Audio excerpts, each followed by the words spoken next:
секаде е започнато тестирањето, се одвива непрекинато.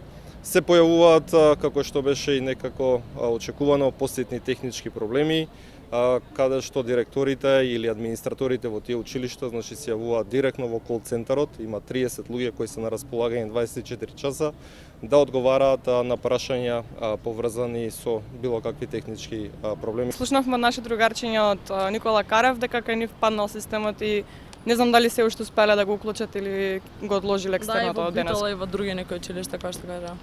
Требаше нели да има као компјутер за секое дете, меѓутоа имаме само 5 училници опремени и така се снедуваме барем во нашето училиште. Денеска се тестира предметот математика во сите училишта, значи од аспект на бројност на популација која е фатена за тестирање, денеска како прв ден е и најобавен, најмасовно тестирањето. Беше кажано дека тестовите ќе бидат на ниво да можат сите ученици да ги решат од цела Македонија. Меѓутоа како што излегува дури и ученици од природна математичко А, кај што имаат секакви математики, кажаа дека се премногу тешки тестовите, дека не може да се реши особено не во еден час. Сите задачи кажаа дека премногу било тешко. За разлика од тоа што го очекува и што кажува дека така ќе биде. Имаше забелешки дека има работи кои не се предадени или не се допредадени, се паднале на екстерно. До 10 јуни очекуваме овој процес да се заокружи во целата постапка или во целиот тој процес на екстерно тестирање. Нашите кол центри во рамки на Министерството и техничката поддршка остануваат на располагање за надминување на било какви посетни проблеми кои може да се јават во текот на самото одвивање на екстерното тестирање. Да, бев некс. Како поминавте? Па добро беше. Какви беа прашањата? Па математика не ни оди баш затоа што сме ние јазично уметничко, така да. Кога ќе полагате други предмети? Наредната недела треба да полагам и јас лично хемија. А дали беше се во ред со прашањата, зашто еве имаме информации, се доцнело паѓал системот, 7 минути бил блокиран системот баш кај вас на полагањето? Кај мене на полагањето не беше блокиран системот, значи не се случи тоа. Единствено што беше тоа што немам изучено некои теми, така да имаше некои прашања од тие теми што не сме ги изучиле. Само зошто тоа не беше. сте ги изучиле?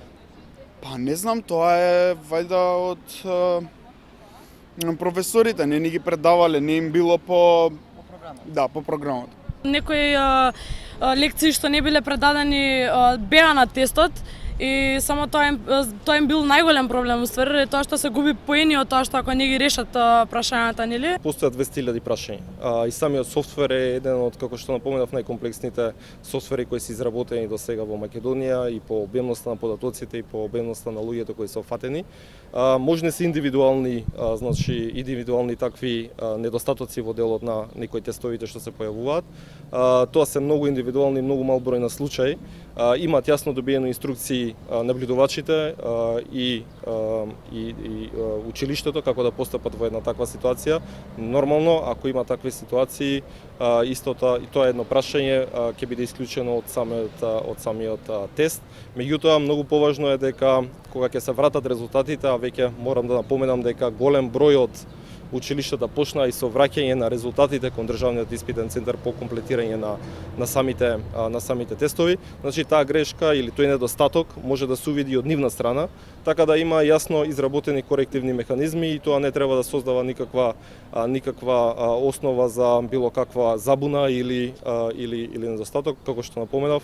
За секоја ситуација што можеше да се предвиди во случај каде што се спроведува за прв пат еден ваков проект, е изработена јасни инструкции и си постапуваат и училиштата и државниот испитен центар и верувам дека ќе успееме да ги офатиме поголем дел од сите тие можни сценарии кои се случуваат во текот на денот. Значи исто така беше најавено дека според овој проект ние ќе треба да ги правиме тие екстерни за да видат тестови, за да видат професорите колку точно оценуваат и нели кажа дека уствари професори ќе бидат опфатени. Значи уствари професорите се тестираат со овие екстерни тестови, меѓутоа требаше сите професори да бидат опфатени, а не се опфатени сите професори што предаваат. Значи да не набројувам на кои предмети, да кажеме, значи јас сум одбрала општествено хуманистичко А. Мене според мојата струка што сакам јас да идам понатаму, треба да ме тестираат за вовед во право, за економија или за такви некои работи, а мене ме тестираат за историја, за македонски, а не за физика и за биологија. Што треба да ги тестираат за математичко А или математичко Б. Значи, а воопшто не се ни опфатени тие предмети што ние сме ги избрале, значи да студираме понатаму, да живееме со таа наша професија, а ние тоа не тестираат нас за тоа. По мене сосем окей да има екстерно, ама барем да ги оценуваат предметите што нас како смер на вистина ќе ни требаат понатаму.